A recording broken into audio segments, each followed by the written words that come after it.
Tiwa twale uyinza twala matendo byonna bibyo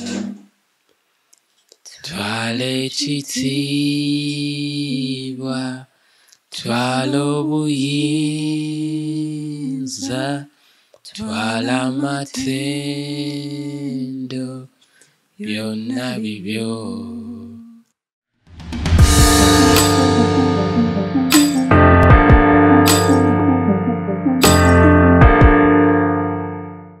Shala Kitaka. Wanju Mami Kitaka. How are you? I'm well. How are you? I am, it's been a battle.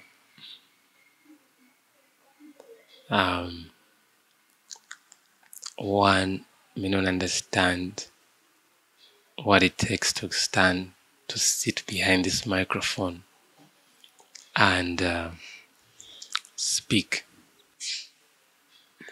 and to make sure that the wells from which one speaks are clear. Yeah. But right now, I'm well. That's good to hear. It's good to hear. Anything on your spirit? Yeah, there are a couple of things on my spirit. Of course, we're just coming out of the long Easter break. Yeah. Not so long for those of us who work from home. Yeah. Because the boundaries become very limited. But I'm thankful for not just the season. Of course, the season on its own there's every reason to be thankful for the season that we're celebrating. But I'm thankful that we had an opportunity to spend a considerable number of days with our daughter. There's always...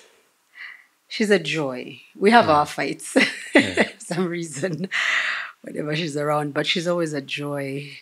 I think I have come to realize that there is not a single time that she comes by and there's no point of reflection for me in terms of the engagements that we have. Yeah. Yeah, so it's almost like she's that little light that God uses to remind me about a couple of things. So it was nice to spend time with her.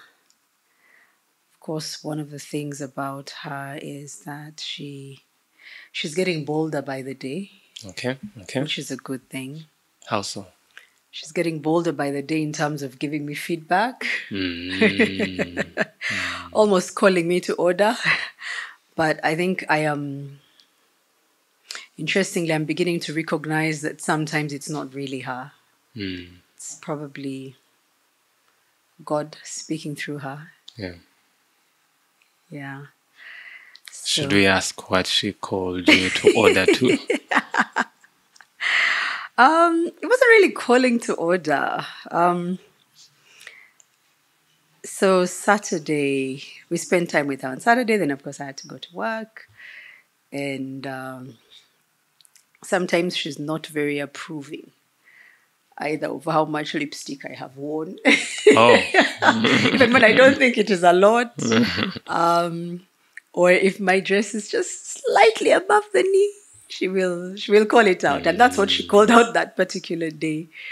Of course, I explained to her. What did you tell her? This was actually it was on Sunday. It wasn't on Saturday. It was on Sunday. So I explained to her that I was going to be seated on a table. Okay, I really came up with that excuse. But yes, but what she specifically, and she's very specific when she calls out things.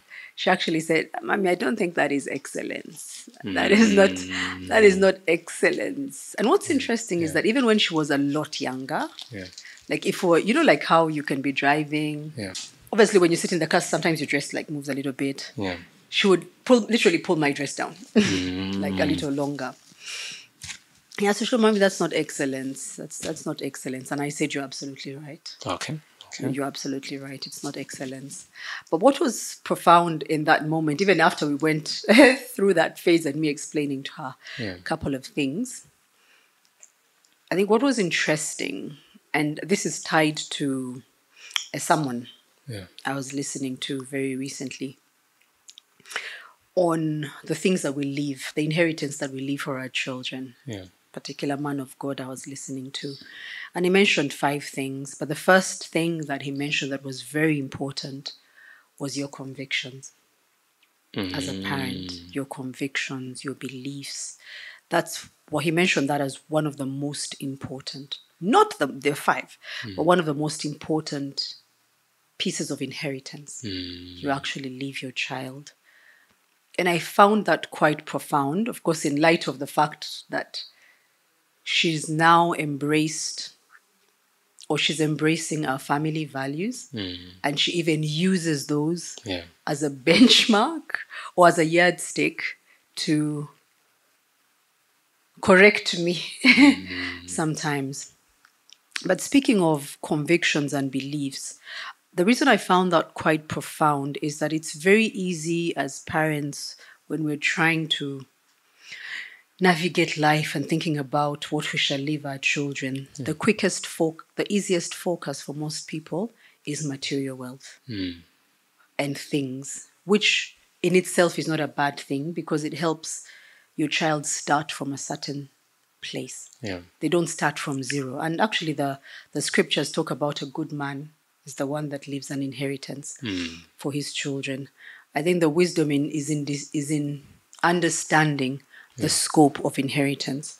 Because then when we focus too much on the physical things and the monetary things, and we neglect to pass on our beliefs, our value systems, as long as they are right, our convictions, then chances are even the things that we've left for them will actually go to waste.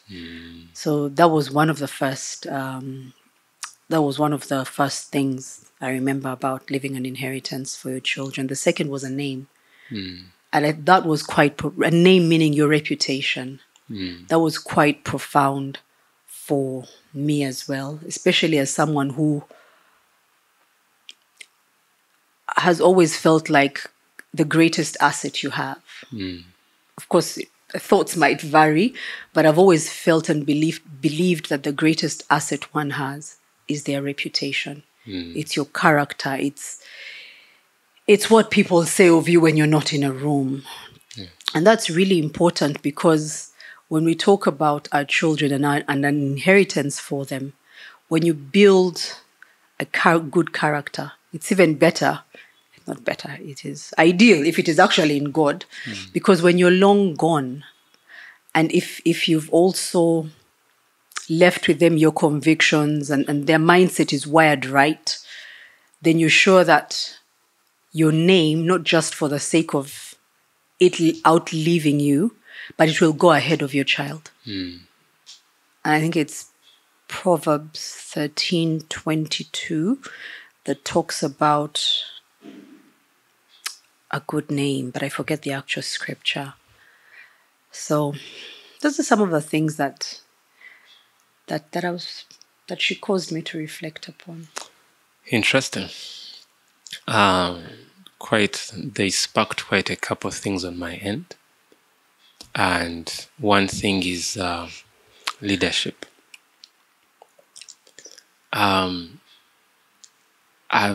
What people don't understand, that oftentimes we talk about husbands. We talk about husbands being the head, but often misemphasizing that headship means leadership. Oftentimes we use headship from the sense of the privilege. But not the but responsibility. not the Which responsibility. is what leadership is. Because responsibility, part of headship, is where leadership resides.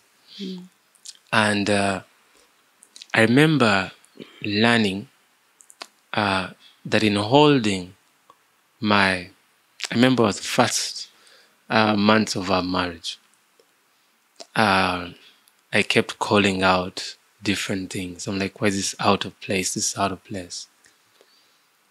And I remember one time getting a light bulb moment that we need values. Clearly define our values.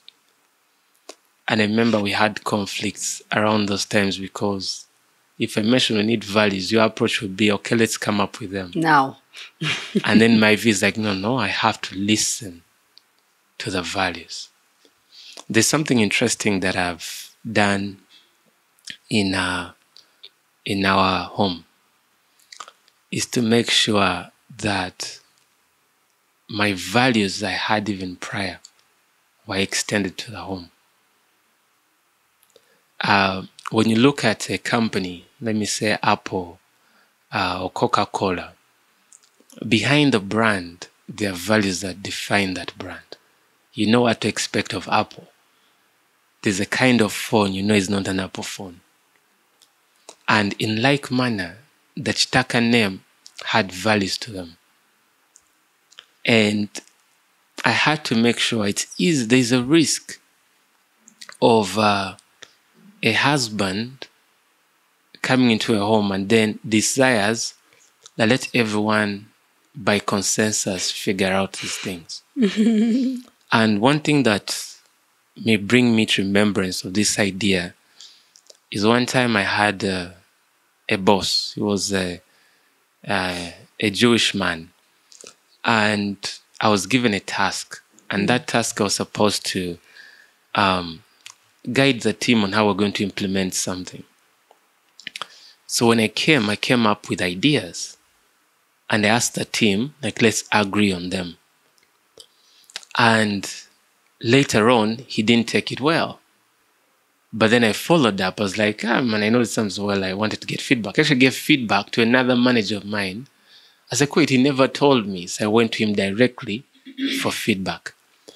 And he told me, you were given an assignment to lead, but then you are meant to tell people what to do, not to brainstorm. It wasn't supposed to be a democracy. Democracy is choosing the leader.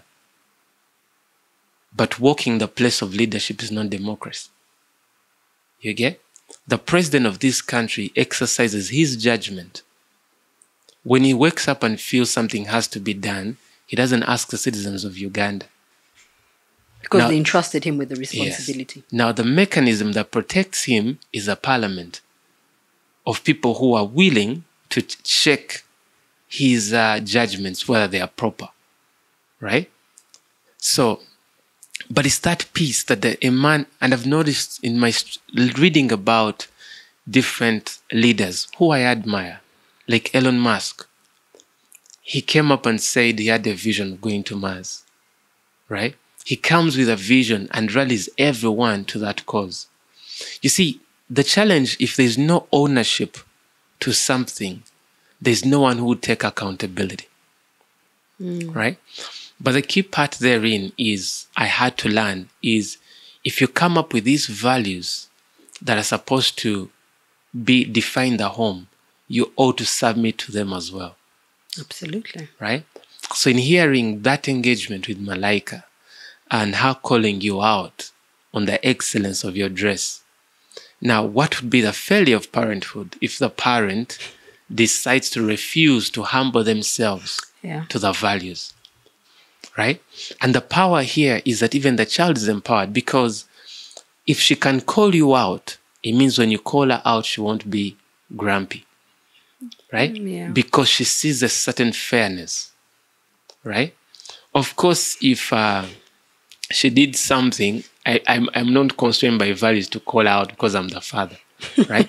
But I know the necessity of the way you empower those values is by submitting to yourself to them as well. Yeah. But also, one interesting thing on the same dress thing, when we were coming back from on Sunday, Easter, she sat at the front and you're at the back. And as we're going past a bar. And there's a young lady who was quite skimpily dressed. And I told her, did you see that lady? She said, no, I did not. And then she asked me, was her dress short? Was she dressed something like that? I was like, yeah. I was like, I pray you never dress like that. And then she said, Dad, I can never. Now, I had no clue that this was on the back of her calling out the length of your dress. Right? Yeah. She is quite the constant reminder that at least we are getting something right. Oh, it is the I've come to believe that our lives reflect, they're the aggregate of all our decisions. Mm. For me to sit here today, I was going to say stand. For me to sit here today, there are decisions that have been made that have led me here. Our children are the product of our parenting. You get? Now, every time I see such positive things, I thank God that He has guided us well. Right?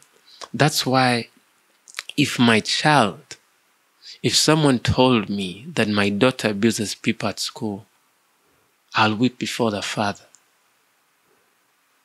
I'll weep before the Father. Some people may argue that children are on their own and stuff, but I believe in a certain level that if a man stands in the gap, all the people under him will be protected. You get? So I take a responsibility for the nature of human being my daughter turns out to be.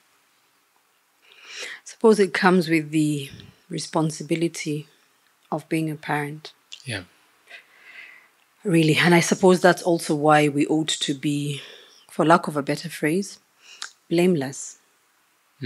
Because they watch and they learn. Yeah. And monkey they listen. see, monkey do. Exactly.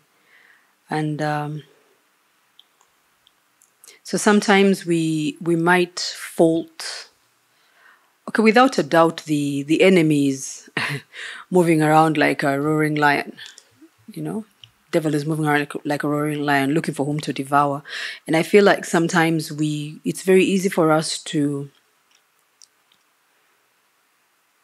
quickly put the blame on the enemy. Yes, at the back of everything that goes wrong is the enemy. But sometimes certain things can actually be avoided. Can be avoided sometimes if we're a bit more thoughtful about the fact that we have these little ones who are not just watching, but sometimes there's a way that we behave, a way that we carry ourselves, the way that we talk, that can actually end up being an impartation to the children. And speaking of impartation, something happened last evening again with her. We had a fairly busy day yesterday. I think we got back home at must have been at about 9. I don't remember the time we got back home, 9 p.m. I was really, really exhausted. And then we had a pending project to finish, which was watching the Jesus movie. Yeah. So we get in and we're all exhausted, and she just right away goes to the kitchen and starts doing the dishes. And I tried to tell her, you know what, in my mind I was thinking, we need to get through this Jesus movie. Me being my usual me. We have like 1 hour of this Jesus movie. So that's going to be 10 o'clock. We need to get to bed early because we have to wake up at 4 in the morning.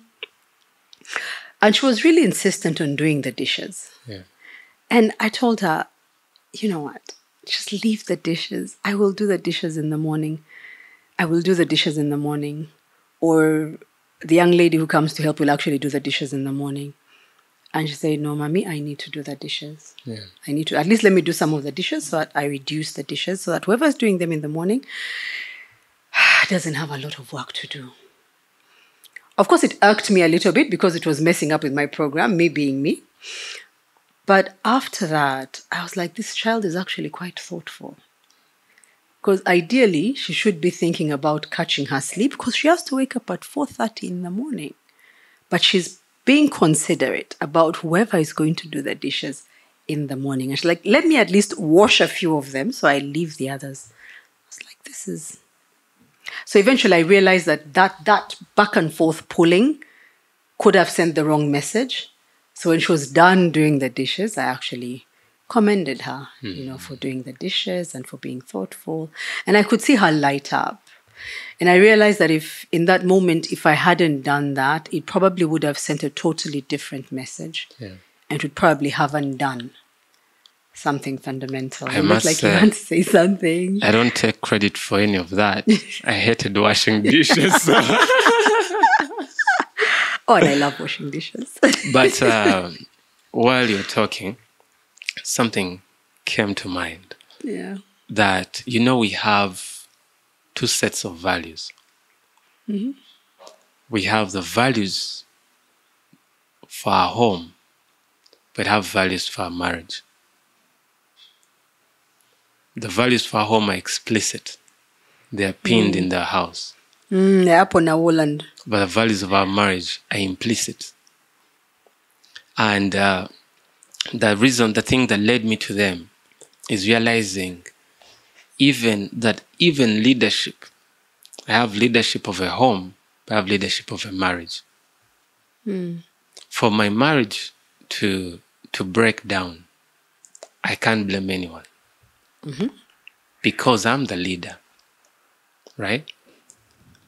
I was talking to someone about the responsibility of leadership, and then they're like, no, you can't put the burden on the leader. I'm like, I can't blame you, but my understanding, I take responsibility over everything that I'm a leader of. And one of those values of our marriage is avoiding secrecy. Avoiding secrecy. I'll never forget one time I was talking to a friend of mine, it's a lady, and we were chatting at 8 p.m. Because it was my work time, it seemed normal. Yeah. But then I felt a conviction in my spirit that I'm speaking to another woman in a private corner of my phone at 8 p.m. No woman should have a secret place with me other than my wife. Regardless of what the conversation is about. Exactly. And I remember coming to you and passing you the phone like, oh, I was talking to this lady. So. Right? And the power in that leadership is saying, I've submitted myself to this. Now, what some men may end up doing is they call out their wives when they're having secret pockets of conversation with other people. But one way I've learned to lead is by example. It's the place where I remember we once had a dog at home. It was called Waseme. And he was killed, and it was quite heartbreaking. I remember in senior 5, I was in day school, and every time I was trying to get out of the house to go to school, I tried to sneak out to the garage because I didn't want Waseme to come and run and trying to jump because of something's dirt in my shirt. But I remember something interesting when I walked with Waseme is we would go walking and without a chain. And sometimes he would run off in a different direction. But I would continue walking. Then eventually you'd see Waseme running after you to catch up. Right? Now, that is quite an interesting part. That is a place where the leader may see someone getting offside. Now, what they may decide to do is to now start to fuss about that. And then they may start an unnecessary war. And yet if the leader just continues walking, everyone can get in line. right? But in like manner, the conduct of my life is, if there's anything I wouldn't want my wife to do, I can't do. You wouldn't do it. If there's anything I wouldn't want, I don't do. Which is rooted in scripture. I think it's what they popularly refer to as the golden rule, but it is actually rooted in scripture. Do unto others as you'd have them do unto you. But the challenge with there is they don't plant it into a mechanism like leadership. You get? So, but when you're planting leadership, for me, I know it's my leadership strategy. And I'll give an example. Yesterday, our daughter was quite grumpy. The earlier part of the day. She was oozing negative vibes. And a part of me thought, on another day I could rebuke her. But one thing I've learned about women is you cannot force a woman out of her emotions.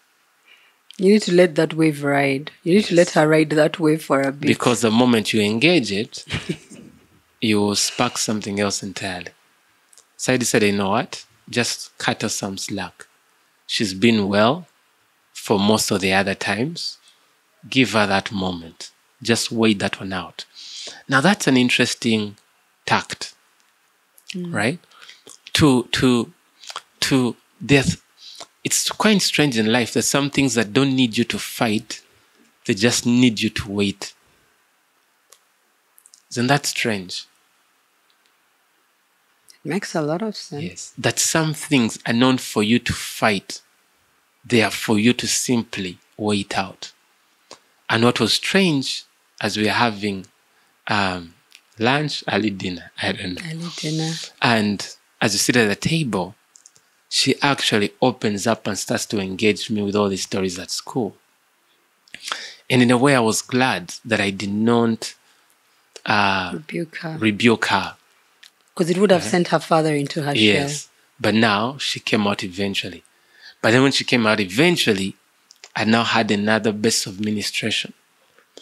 Because she told me of a story of, she's the class monitress. And there are some kids in class who are making noise. And she told them to keep quiet and they refused. And I think eventually she wrote their names down. I try actually deliberately not tell her how to play her role of leadership in the class. Deliberately, let me allow her to navigate. Shut her path. Yes. Of course, in extremes, I know where I come in. I come in on values, not in actions. Then she tells me afterwards that one of the girls tried to apologize for 4 days and she refused. Ooh. And I told her, now how can you refuse to forgive that long? Like, I wanted her to get it, to feel it. And I had to give her a ministration. And it's quite strange that we are speaking of it of a child, but many adults in their marriages act in that manner. They can be offended by their partners, and then they go out of their way to make it felt, right? And I remember something I learned the hard way, painfully. There are times you could offend me, and I am really cut, and I would rather not even hear from you. I just want to know what? Just leave me alone. And then in those moments, you call. Maybe you want to inquire about something. And I'm thinking, where'd you get the audacity to call? Before this issue is resolved. Before amending the state you left me in. But in all those moments, I learned, Felix, you have to pick the call. And it is strange that there are things that are not, they don't give a damn about your emotions. There are some things that take your emotions out of them. And this goes into some of the spiritual principles. You find a man saying he cannot give because he does not have.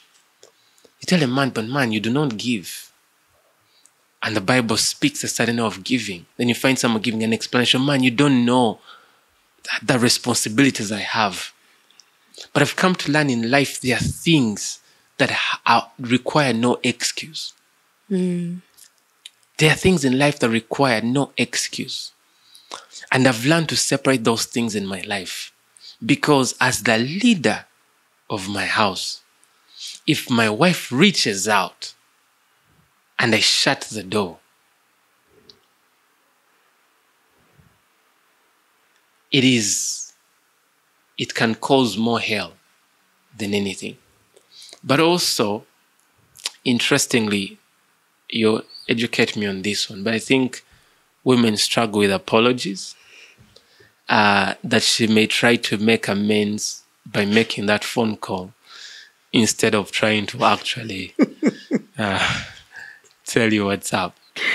I don't know if I want to put it down to women's behavior. Oh, it may be a solo project.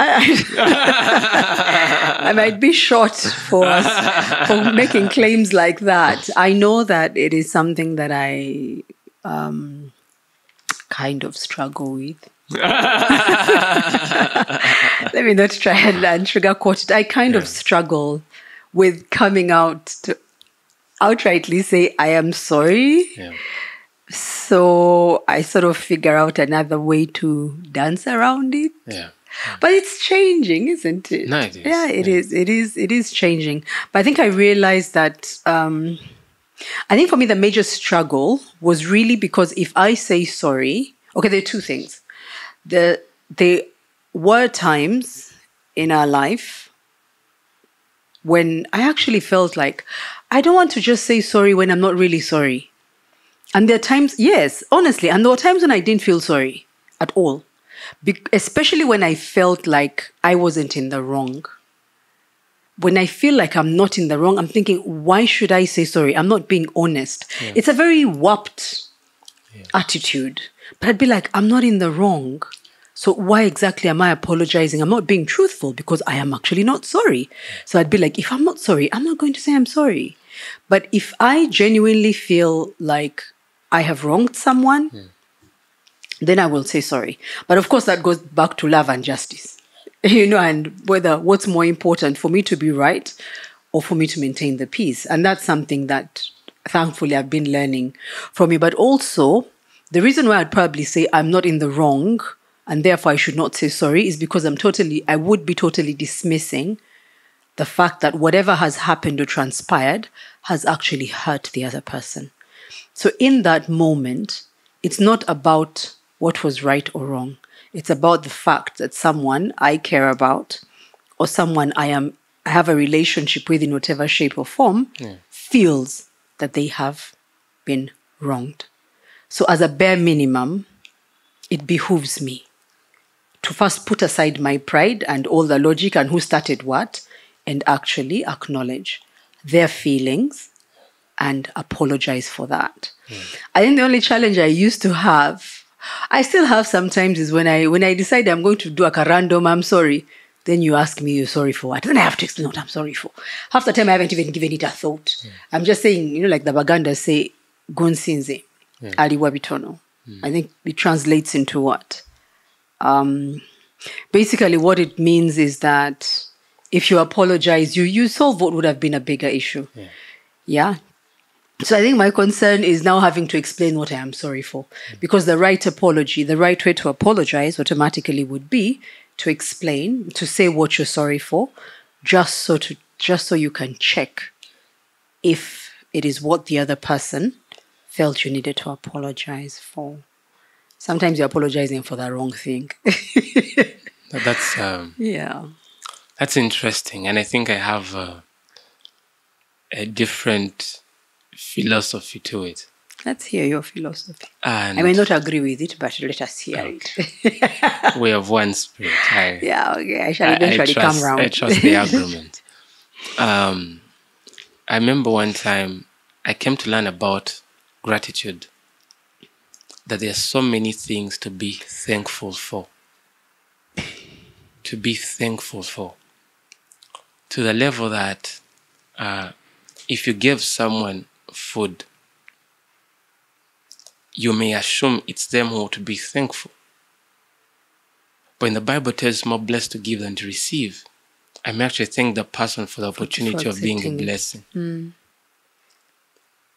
And the strangeness about life is the people for whom we've extended kindness may be the very people that give us the opportunity to do right in a way that earns us favor before God.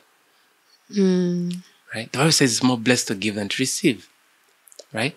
Now, I started to realize that there are many reasons to say thank you.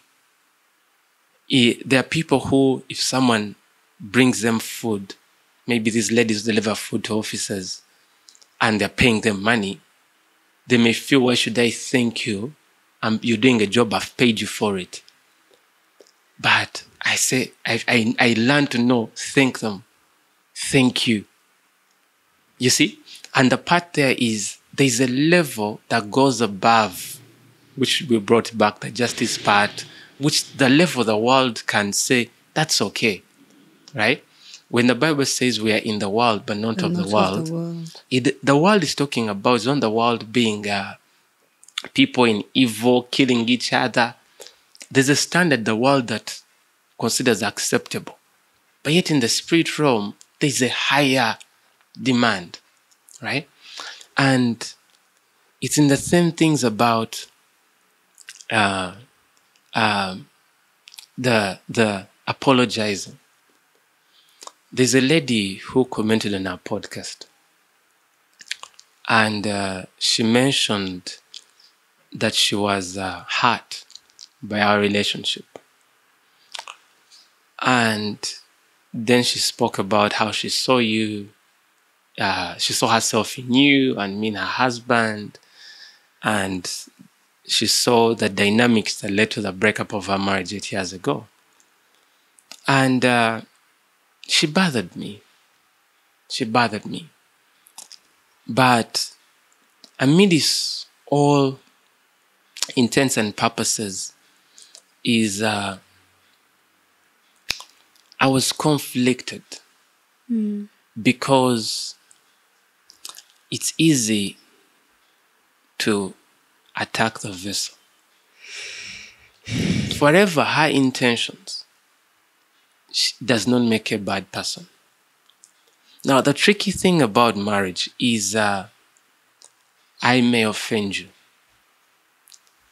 But my offense towards you may be a result of maybe my weakness of my flesh, or even the influence of external spirits that may not be of God. You get? Now imagine in such a scenario, you struggle to forgive me. You see, the only base of forgiveness there is saying, I see the man. There's something I was thinking about today, that how God hates the sinner. No, God hates the sin, but loves the sinner. Now that distinction of separating the sinner, the offender from the offense. So is the forgiveness of the offense, of the forgiveness of the offender. And the reason why these things are critical is when this lady made certain statements, one of the things that was hurtful for me is we are prone to fall short. And one thing I'm learning about marriage is like you cannot not fall short. But the one thing we can do for our marriages is to extend grace beyond our falling short. The relationship between man and God, if we put it on the standard many people put their marriages, it would be no more. You see, the Old Testament bears witness to God working with man on the basis of laws they had to keep up and not fall short of. And as far as that was concerned, man fell short to the level that God went silent. And the reconciliation of Christ, where by grace, God gives his son for sinful man, for guilty man. We spoke in another podcast. And that's the only way to walk. You see, when my wife does something that offends me, I keep reminding myself, don't put that mind on her. Don't put it on her. Separate the offense from the offender. From the supposed alleged offender, because I may be wrong in my judgment, right? But that is the way of, I feel, is the best thing to do, right? There are things I may fall short in, True. right? But at the same time, I know it's a 1-year marriage. It's a marathon. It's until death do us part, right? I don't put a pressure on myself of perfection. But the only thing I choose to do, that every single day I'm doing my best, right? And there are certain things I've found that I've learned to grow in, right? I remember early on in a marriage, I enjoy a good hot bath, right? But also there were times where I find out the heater was off, so the water is cold, and it used to really bother me, right? And in those instances, I would put the blame on the person that didn't turn the heater on, right? And then it hit me. It was like, Felix, that's a battle you can't win, because they'll keep falling short. Not make peace. Making peace is the wrong word. Why is making peace a wrong word? And the reason I feel it's a wrong word, because making peace, you say I can make peace with you without forgiving you. You get? I can still hold you accountable and make peace with you. Is making peace the same in Luganda as okuchesonyo? That's I can't speak certainly, but I could imagine it to be. Okay. Right? Because I like to forgive entirely. Right? So I learned is that no. If you understand they are human, they have a lot going on. Very likely they'll fall short. That's actually I think that's an area that many people struggle with. And I think we've sort of talked about it here and there over time. Even in our off-camera conversations, we talk about it. And I think it is rooted in the two sides of that coin are, the one of them is pride. Yeah. The other side of the coin is grace. It's I feel like it's pride that makes it, for example, or that used to make it, for example, so easy for me to point the finger at the person who's fallen short. Because then what I'm saying is, look at me, I have this thing figured out, I can do it. I don't know why you have a problem with doing something as basic or as simple as whatever the issue is. And it took me a while to actually put a tag to it and realize that it was pride. The other side of the coin is grace. When you understand, because what pride is, pride basically puts my husband here and it puts me here in my head. So everything that I do in my behavior is from this vantage point, sort of superior. This comes easy to me. It's very easy for me to remember to do X, Y, Z. Why does my husband have a problem, doing that? Or why does whoever it is that's helping us at home have a problem remembering the very basic rules, and I can do them in my sleep. So basically, I would have put myself in a position where I feel like I can do it, so the other person should be able to. And I forget that one, the other person isn't me. Let's start with that as a bare minimum. Two, there might be certain hindrances that make it difficult for them to actually do the things that come so easily for me. But also there are certain things, the other angle is there's certain things that I struggle with that other people are able to execute so easily. And that is where wisdom demands or dictates that I should cut some people some slack. Cutting people slack is the worldly way of saying extend grace. even cut people slack. And it took me a while. And I still periodically find myself falling back into those spaces where I am beginning to judge people in my head. And I am reminded, sweetheart, Musasire. Yeah. Musasire. But even if you don't feel like Musasire, which is extending grace and mercy, remember, someone up there does not deal with you as you deserve to be dealt with. So it behooves you to extend the same measure of grace that has been extended to you. Sometimes I have my fights in my head, but you can't fight with God. You can't fight with the Holy Spirit unless you're mad. So more often than not, I'm on the losing side. But what I'm thankful for is the fact that I can even still hear.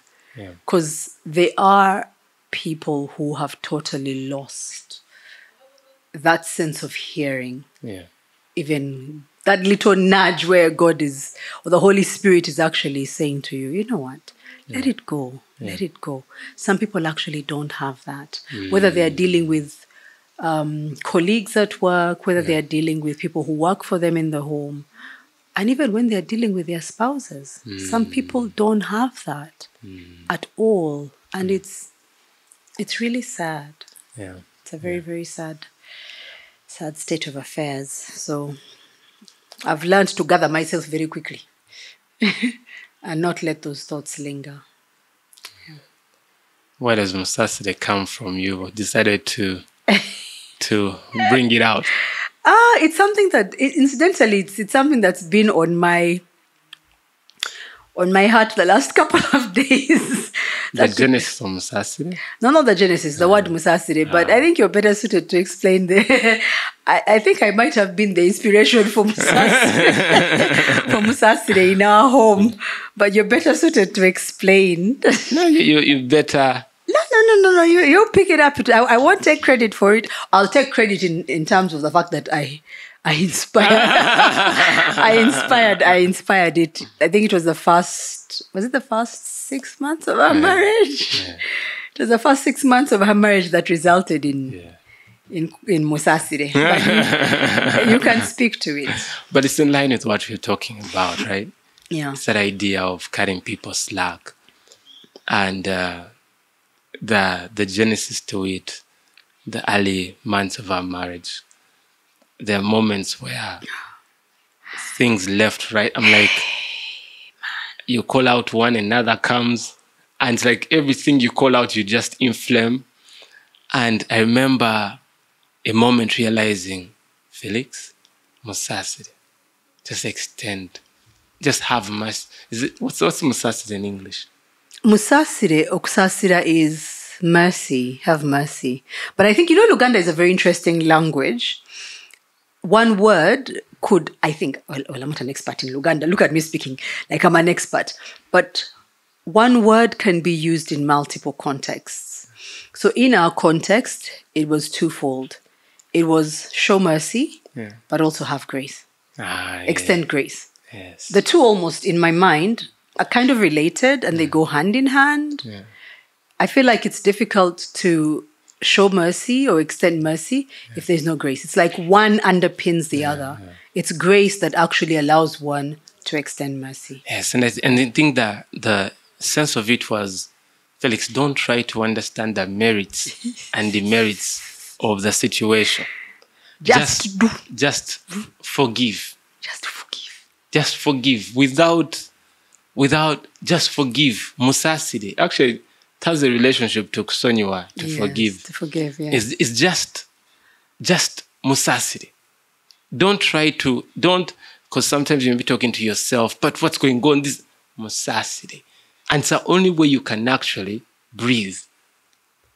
And there are many people actually, their days are heavy because they couldn't extend mercy or forgiveness or grace. It's quite a loaded word. I think it depends on where you are. But like I said, it's a blend of quite a number of things. But one of the things that I liked about it is that, and I think for me, I think because I had been on the receiving end of that mercy and grace quite a bit, one too many times. I would find myself like saying it to myself over and over again. If I encountered a situation where someone had really riled me, I'd be like, Musasire. Let me just Musasire, let me just extend mercy. But it was really because I had been a beneficiary of the same. I recognized that I'd been the beneficiary of the same. And what's interesting, there's a time I had backslidden. After I'd given him my things and I was on the floor, somewhere I backslid. I lost my intimacy with God. And usually the sleeping is not straightforward. You just move slowly. You wake up one morning and like, like a boat that's not anchored. Like a boat that's not anchored. It drifts. It can drift slowly. You don't even know it's drifting until you see it's far gone. And I meet this gentleman. He was a client of mine.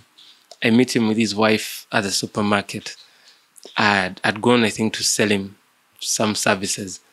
And then he ministered to me with the wife in the back seat for like 3 hours in the parking lot.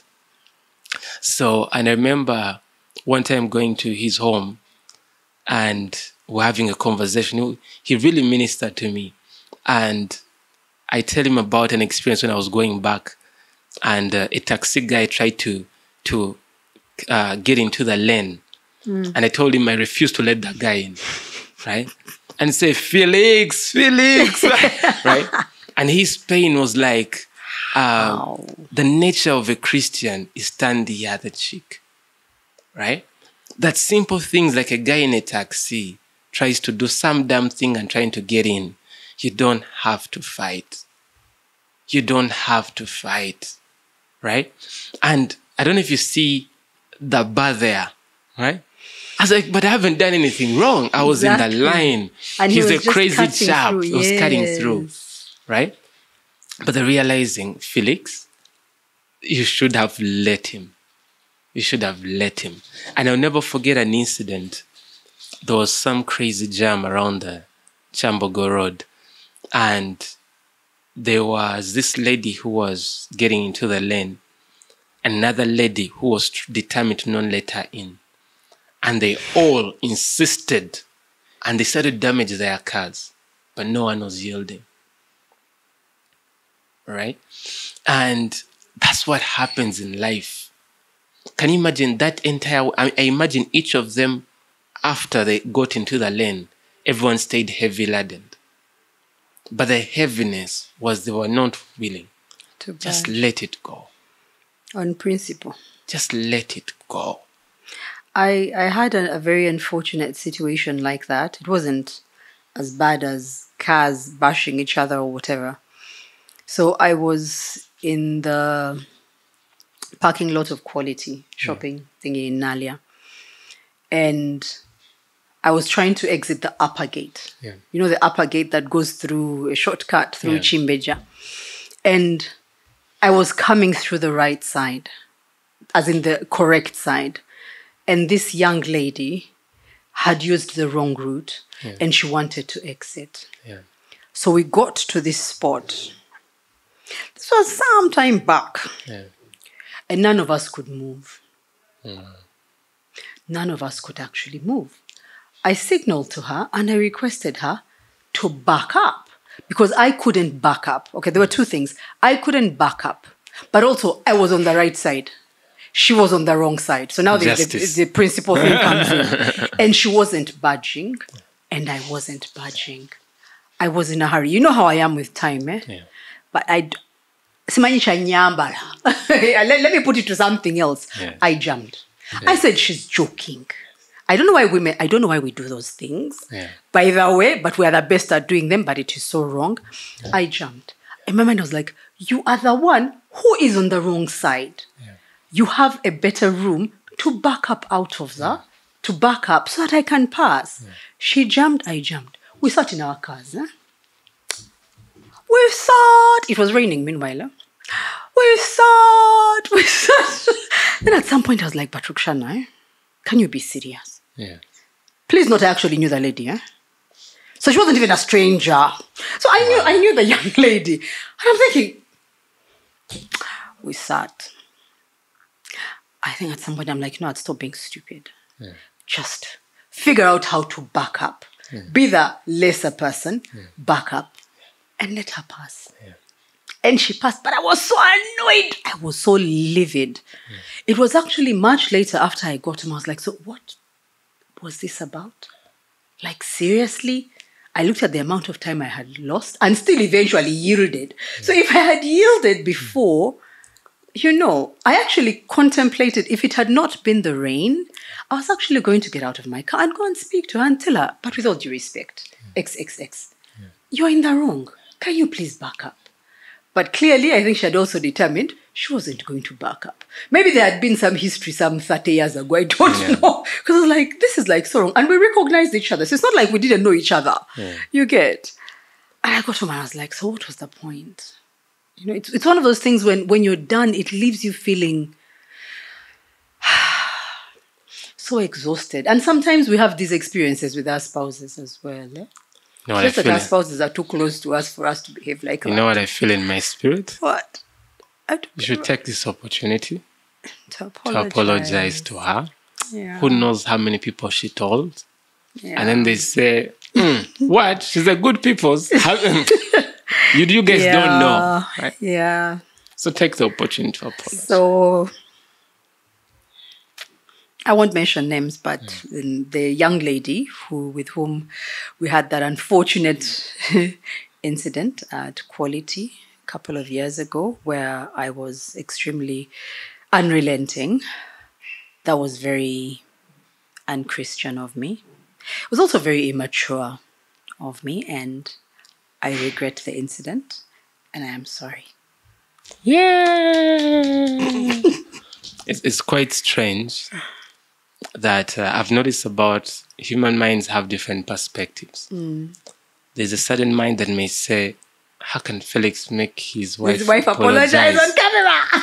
And what they may not see, the other perspective, is the humility of the wife that apologizes. Right? And that is, in all honesty, our marriage working is a lot about your character as well.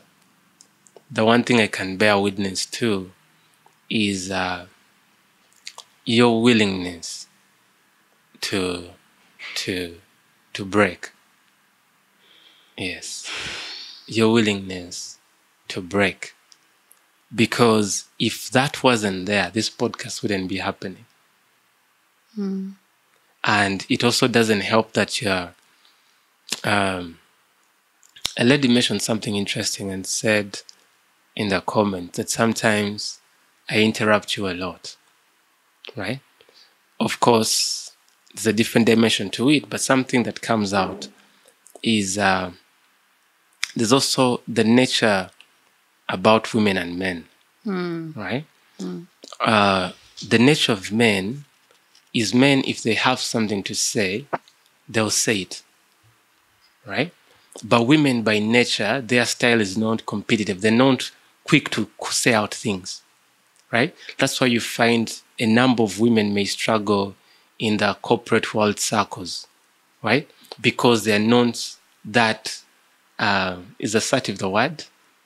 Yeah, I think it's assertive. Yes. They may have an opinion and they don't be so confident in just putting it out there. And yet men may even have a lesser opinion, but they'll throw it out even there. Even a wrong one. Even a wrong one, right? And some people pick on those dynamics and because I see it. Now you find a man such as I, very opinionated and without fear of speaking out, right? So it's easy for you to end up in a situation where I'm doing more of calling out your flaws and it makes it seem like I'm the righteous one here, right? But what even people don't see behind that is that even if I may have that sort of arrangement where I call out my wife's flaws more and it makes it seem like I'm the good one and she's bad, it is your character that allows it to not become a stumbling block.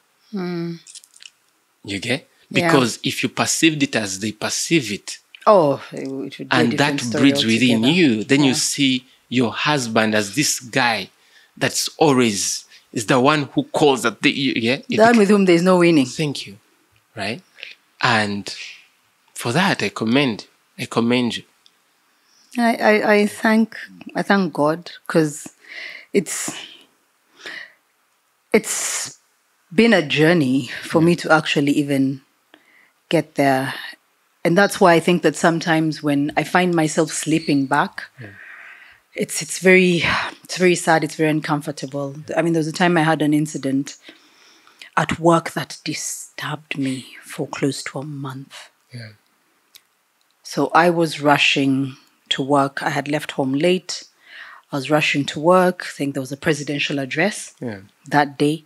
And normally when there's a presidential address at 8, particularly, that means that I'd have to get my prep, for the news, done ready before getting into studio at 8, because you have to do a crossover and there has to be a link. Yeah. And then when you get into the studio at 8, you stay in the studio until 9 or until the president finishes speaking, and then you go into the news. So I get to the office, rather to the station. I was in a hurry and I had switched handbags. And this is one of the reasons why I struggled to switch handbags. I think I told you it's a bit of a process. So I'd forgotten my access card. And at that time, they were very, very big on you need your access card to let you through the speed gates. Yeah. Yes, there are cards, but those cards are to let in guests. If you're a staff, you have to use your card. So I'm in a rush. I am late. I get there and I find a guy who, I think he had been having a bad day also. Yeah. He had really been having a bad day. And I think also probably he'd had one too many people who come and they don't have their IDs. And in his defense, I suppose they also get called out for not following the law or the rules. So I started explaining to this guy, I sat out very calmly. I'm like, Sebo, I am late. Yeah. I have XYZ to do. I forgot my ID. I switched handbags. You know how I can explain too much. Yeah. I forgot I was dealing with a man. Yeah. Too many explanations can't really work. I think I was even thinking, what are you talking about? He wouldn't understand the process of switching a handbag and everything else that needs to move. But I took the time in my mind. I'm trying to explain to this guy, and he was unrelenting. Yeah. And he got to a point and he walked away. Yeah. So there I was, stuck, and I could not access. Yeah. And I had really tried to beg him, cajole, explain and everything, and he jumped. So I got to a point where I was like, okay, who do I need to talk to? Yeah. Just tell me who I need to talk to. I will make the phone call so that I can explain myself. The guy jumped. Yeah. So I actually spent about 20 minutes there. And I think it got quite animated. Yeah. That some of the other guards were like, you know what? They went and got the card and they let me through. Yeah. And I said, thank you. Because he said quite a number of things. I think he had also been inebriated a bit. Yeah. He had a bit to drink, but it only hit me much later. Yeah. And you know me on principle. So I go in, I get to the office, I do my thing, and I was heavy. Yeah. I was like, what just happened? What just happened? Yeah. You actually spent 20 minutes arguing with a guard on my matter of principle. And in that moment, I was like, so why didn't you could have called someone to actually speak to him? Because he kept saying, no, these are the rules. These are the rules from your management. I'm like, who do you want me to call? I can actually call someone and then whatever. I have never felt, okay, I probably have. I felt so small. Yeah. So small. When I was done with work, I just had one thing on my mind. I felt it in my spirit. It wasn't even my mind, it was my spirit, because my mind had different discussions going on. You actually need to apologize to this gentleman at the gate. Yeah. Because your behavior was a bit unbecoming. Okay, a bit is putting it mildly. It was unbecoming of you. You should not have argued with him. The man was just simply trying to do his job and protect his job. I go to the gate, was the man there? Every weekend that I'd go to work, that man was not there. Yeah. It was a whole month. A whole month of guilt, by the way. I felt so terrible. And I knew I needed to apologize to this gentleman, and I needed to do something more than just apologize. I actually needed to make a sacrifice. Yeah. Yeah. So one of those days, I just randomly passed by the station in the middle of the week. Yeah. Lo and behold, I stumble upon the man. I have never been more happy to see this man. Yeah.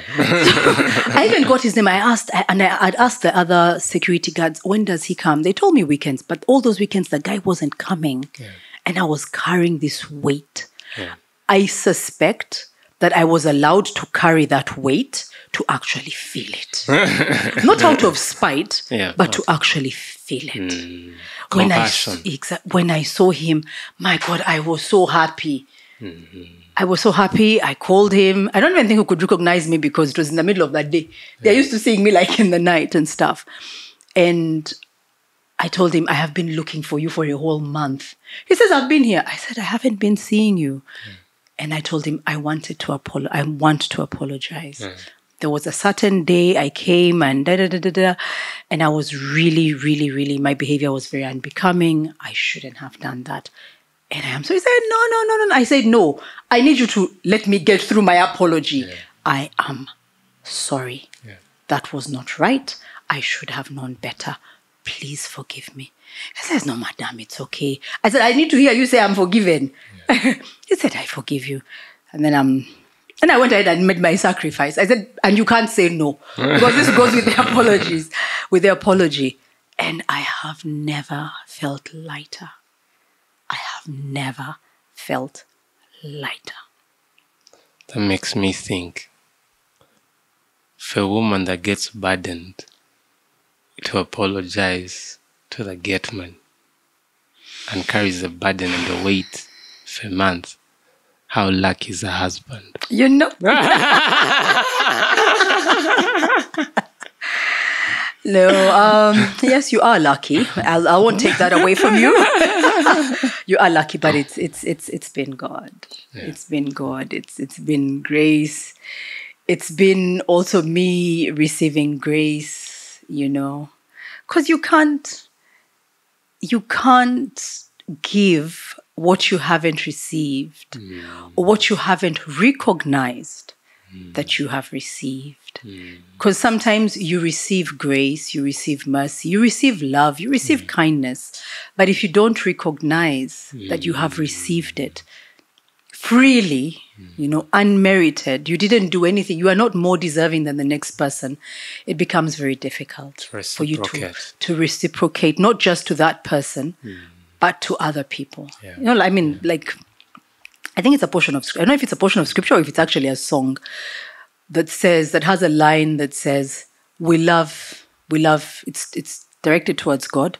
We love you because you first loved us. You know, you can't reciprocate that which you do not recognize.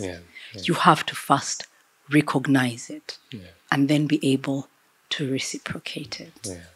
Yeah.